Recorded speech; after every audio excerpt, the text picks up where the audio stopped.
Welcome to Cebu. It's the Philippines. I am in the IT park, which is probably the least authentic part of Cebu, but it looks good on video, let's be real. Alright, today we're going to talk about good exercises for entrepreneurs. I think every time you walk past a business opportunity, it's a really good thing to analyze how much money is that going to make. And what I mean by business opportunity, like right here, you want to open this joint up. How much can you earn from that? How much will it cost you? And how much effort will it be to get the business off the road? But you don't have to do the obvious. You could do like here, beautiful flowers. Someone's got to plant them. Someone's getting paid to plant them and grow them and all that. I mean, there's a million opportunities right here. These lights next to the tree. I mean, someone's got to wire those up. I guess you got to be an electrician for that. But I mean, that's all business opportunities. So the idea is to analyze how much can you earn. So here in the Philippines, taxis, that's not a taxi, but it looks just like one. The cars are all the same here. Oh, here's a taxi. All right, taxi. How much does it cost to own a taxi, and how much can you actually earn? Now here we got the jeepneys, although there's not so many in Cebu. Manila has a million of them. The jeepneys, the rides cost 15 peso, which is the equivalent of about a quarter in American money, 25 cents. How much can you possibly really earn in an hour at 25 cents a ride? You know, these taxis, they cost so little when you charge by the meter. A half an hour ride is typically about $4 or $5 US, if even that much. Something that's cheaper. And the gas here is literally the same price as in the US. It's like $4 a gallon. So I don't know how they make money on this.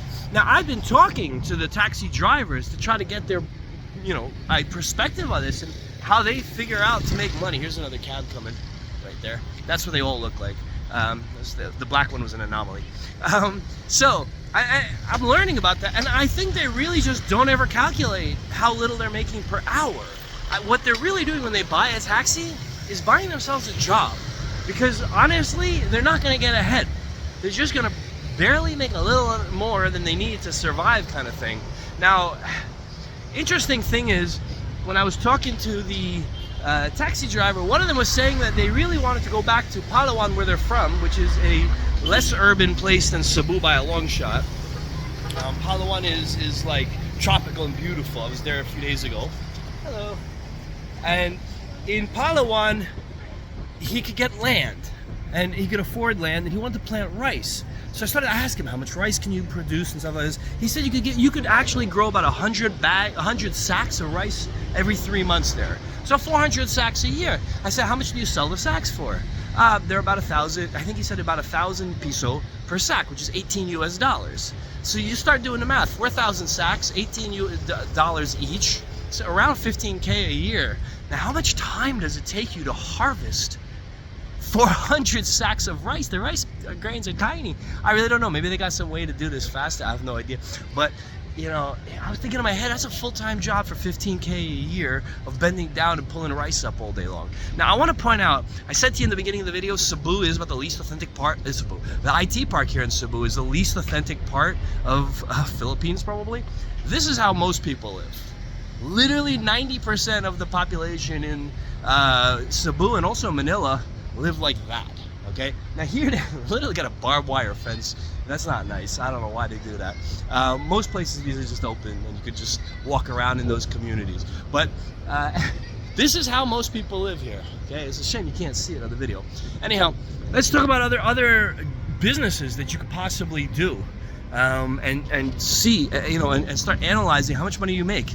If you open up a hair salon, how much time does it take you to earn so much money? Okay, if you do any form of business, analyze it. Analyze what it costs. These are the shared buses. They're similar to jeepneys. Basically, everyone gets on, pays 15 peso, 25 US cents, and you can just ride around on them. I mean, it's cheap. But analyze it. Figure out how much money you're gonna make and how much time. Hello. Hello. This is a normal thing here in the Philippines. You have kid beggars everywhere. It's the saddest thing ever. Like, really. Those look pretty clean, so I don't know if they're actual beggars, but most of them they're begging for money and they look disheveled. It's really terribly heartbreaking. Anyway, it's everywhere. This is why I came to IT Park, to be brutally honest. As inauthentic as this is, I mean, look at this, it's beautiful here. It's not, just the other side is the real side of the Philippines. Honestly, I came here because if I go in there, every maybe 30 seconds, someone's gonna come up to me and say, give me my money. You know that meme? You know, they're joking around, but just give me my money. Yeah! Get money. They're basically, people are gonna talk to you every 30 seconds. I can't make a video that way. But here in the IT Park, it's, you know, far less friendly, honestly, but it's more pretty. So go figure, eh? You know, whatever you do, whatever, look around, someone's gotta plant this grass. Someone's gotta put the signs up on the buildings up there. Everything is a business opportunity, but you got to calculate how much money you're really going to earn, and is this going to be a full-time job, or can this be passive income? That's the most important thing, you know? Try to get the passive income, because then you can grow and you can build more and more and more and more and more. A lot of people forget to account for the cost of customer acquisition. Okay, how much does it cost you to get a customer? Now, if you have a storefront like these, the side got in the way, like the places behind me, your customer acquisition is included in your rent, basically. Your rent is your customer acquisition cost, because the people who see you on the street are the ones who walk in. If you are a taxi driver, like that guy right over there, okay, the customer acquisition cost is near zero. You drive around. However, if you have, let's say, a medical facility, dentist type place, you got to advertise. That's customer acquisition cost. However, then you have repeat customers. Whereas the taxis behind me, they probably never get repeat customers. It's all first-time customers. You're always shopping for customers. Different tactics for different business models. Figure out what your customer acquisition cost is so you know. If you have a business, you also have to figure out what does it take for customer retention if you have that option. Whereas like taxi drivers, they don't have that option. They're never gonna get the same customer twice. However, if you have an auto mechanics shop, customer retention is based on how good do you fix their car and how well does it work, and when you're done with the repair. Each place has a different element of customer retention, but if you know how much it costs you to obtain a customer acquisition cost, then knowing how much the retention value is also important. Some businesses, people come over and over and over again. If you have a dental office, typically people don't change dentists if it's working out for them. They only change when it doesn't, or when they have tooth pain.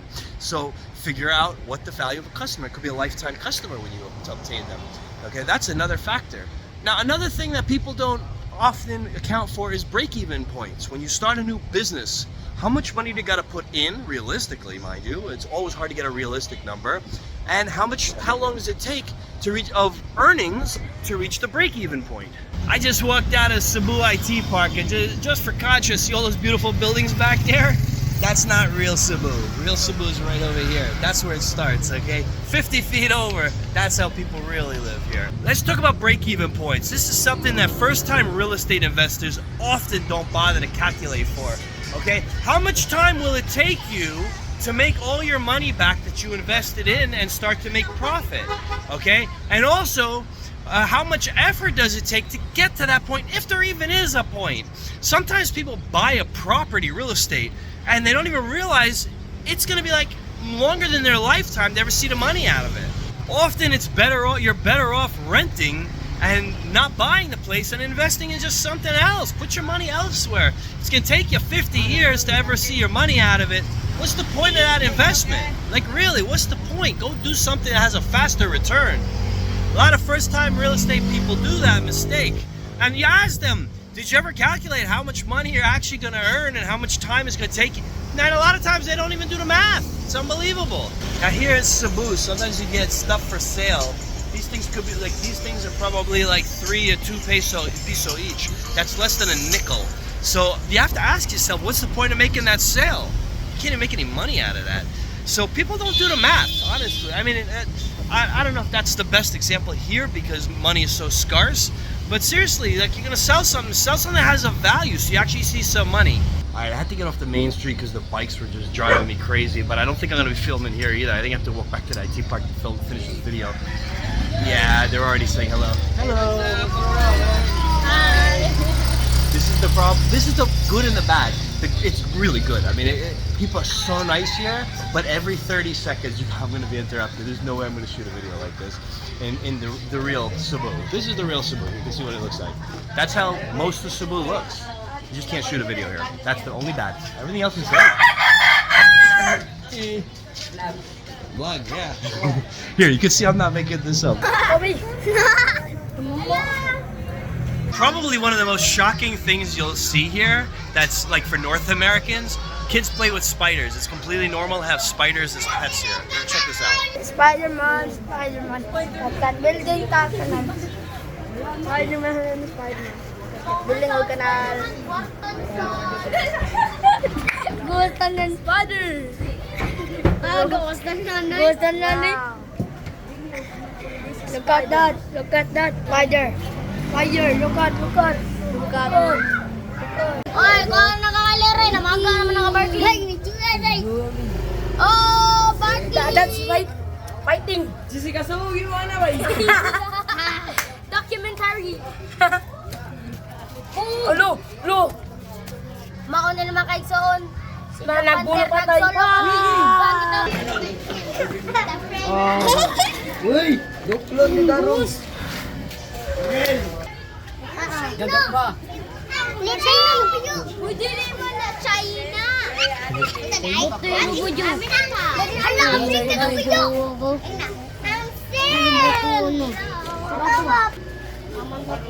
Look.